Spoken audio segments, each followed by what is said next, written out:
Sa vlog na to guys, ay meron tayong 1,000 Gcash giveaway. Hahanapin mo lang yung keyword natin, i-send mo lang dito sa Facebook account ko kapag ikaw yung nauna. Syempre, ikaw yung makatanggap ng 1,000 Gcash na to. Hi guys! Welcome back to my YouTube channel. Sa vlog natin ngayon ay meron akong free earning application na i-share sa inyo. Siyempre, legit itong application na to guys dahil nakapag-cash out na ako dito. Bago na naman guys itong free earning application na i-share ko sa inyo. First time kong gawa ng content. Bali nasa description box lang yung link tong application na to. Maganda dito pag open mo pa lang ng application ay meron ka na agad 22.50 pesos na makakukuha guys. Di ba ganun kabilis makakuha ng pera dito sa application na to. Okay, so hindi ko na i-demo sa inyo guys kung paano ba mag-login dito. Check lang natin kung nakalagin na ba tayo kasi bago yung account na ginamit ko dito Ayan parang hindi na natin kailangang mag-login dito. Pagka-install mo pa lang ng application, ang gagawin mo na lang, i-open mo na lang, matik na magkakaroon ka na ng account, diba? Bali, bawat isang cellphone ay isang account, ganun lang. Okay, unang i-demo ko sa inyo ay kung paano ba kumita dito. Ipapakita ko sa inyo yung mga ways of earnings dito na gagawin natin para at least magkaroon na rin kayo ng idea. Sorry guys, nahihirapan lang talaga ako magsalita ngayon. Kasi, alam niyo naman din, tinatrangkaso ako, inuubo ako. Pero, carry lang, kaya guys. Kaya yan. Wala yung sa bitoka yan. So, unang ways of earnings dito na pwede natin gawin para kumita tayo, para makaroon tayo ng points na yan, ay heto. Meron silang task. So, i-claim lang natin yan. Ayan, meron tayong 1,000 points na makukuha. So, itatap lang natin ang claim rewards na yan. Pero, alam ko na yan pag tap natin dyan, merong ads na lalabas. But okay lang yun kasi pagdating sa mga ganitong application, guys, expect na natin na marami talaga tayong mga ads na may encounter. Kasi, yung mga ganitong klaseng earning application, yung mga free earning application, sa ads talaga sila kumikita. And syempre, dyan na rin sila kumukuha ng pangbayad nila doon sa sa kanilang mga users, di ba?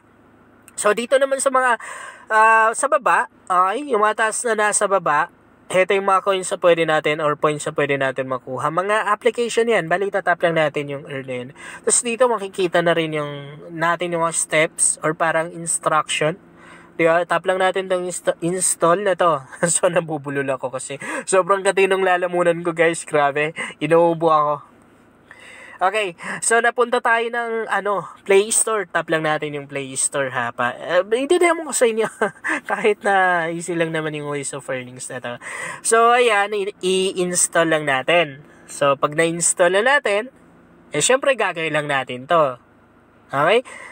Napaka-basic lang naman magre-registered lang tayo. Pag nakapag-register ka na, parang i-stay mo lang siya ng at least 2 minutes pataas. Tapos, ayun, maki-claim mo na yung coins sa pwedeng maklaim dito or pwedeng makuha.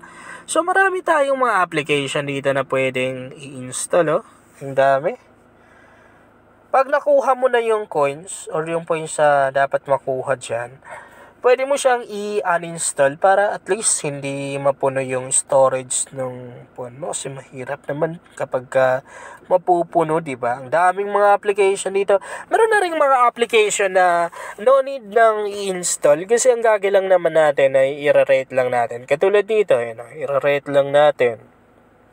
Magra-rate lang tayo ng mga application. Tapos, meron na agad tayong, try natin. Sige, demo natin. Sabi ko nga sa inyo, demo natin Balik tayo. Hanapin natin. Ayan. So, okay. Yung rate na yun, tap natin. But I guess, kailangan na rin talaga natin i-install, Parang kailangan natin i-install. Asa na ba yung medyo nakakalimutan ko yung rate Yung star ba? 'Di ba? Merong star dito Kalimutan ko. Usually dito na nalalagay yung rate na yan. Sorry guys, nakalimutan ko kung saan nakalagay yung rate na yun. So, parang kailangan na rin talaga na natin siyang i-install bago natin ma-rate yung application. No? So, maliban dito, syempre, meron pa silang ibang mga ways of earnings dito na pwede natin gawin. Wait, hanapin muna natin yung invite. Tignan natin kung merong invite dito. Ayan, sinisipon ako. Okay, so I guess walang invitation program dito, no? So, ayan, since natap naman din natin tong cash out na to, i-demo ko naman sa inyo kung paano pa makapag-cash out dito para at least hindi na kayo mahirapang gamitin tong application na to, no? At least magkakaroon na kayo ng idea, ganun. So, heto yung mga payment method na pwede natin gamitin dito sa Philippines. Pwedeng GCash, pwede na rin PayMaya. Tapos, ito naman yung mga amount na pwede natin makash out. Minimum dito is 50 pesos hanggang 100 pesos lang yung pwede natin makash out dito sa application na to. Ayan, set lang natin ganun kapag mag-withdraw tayo, tapos tap natin yung submit. Pero alam nyo guys, meron na akong ibang mga application na nagamit na katulad na rin nito, iisang developer lang sila. Tapos dun sa mga application na yun guys, meron silang requirements kapag nakapag-cash or kapag mag-cash out ka. Okay, meron silang requirements na kailangan nating abutin. Meron doon ads, meron na rin kailangan mong mag-invite, pero hindi ko alam kung gano'n na rin tong application na to kasi wala naman din tayong nakikitang invite, diba? Wala tayong nakikitang invite dito. Baka iba siya sa kanilang ibang application kasi may mga application na ako na nagamit na katulad na rin ito, isa lang sila, isang developer lang sila, isang company lang ganon. So, itry lang natin guys, no? Gagawa naman din natin ulit ng video. Pero makikita natin sa taas guys, ang dami na rin mga nagpa-pop up dito na nakapag-cash out ng 50 pesos kasi legit naman din talaga yung kanilang application. Ganun sabi ko sa inyo, may mga application na akong nagamit na kasama na rin ito. And nakailang cash out na rin ako doon. Meron pa doon isang application nila na nagamit ko na nasa 9,000 plus na yung kinita ko. Mag 10,000 plus na.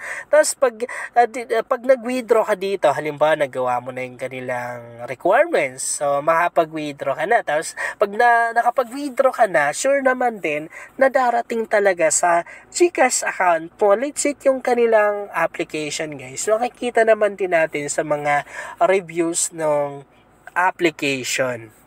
Okay lang guys, sana makatulong sa inyo ang vlog na to. Kung bago ka pa lang dito ay mas maganda talaga kung mag-subscribe ka dahil nag-share ako dito ng mga application at mga website na makatulong sa iyo kung gusto mo na rin kumita online.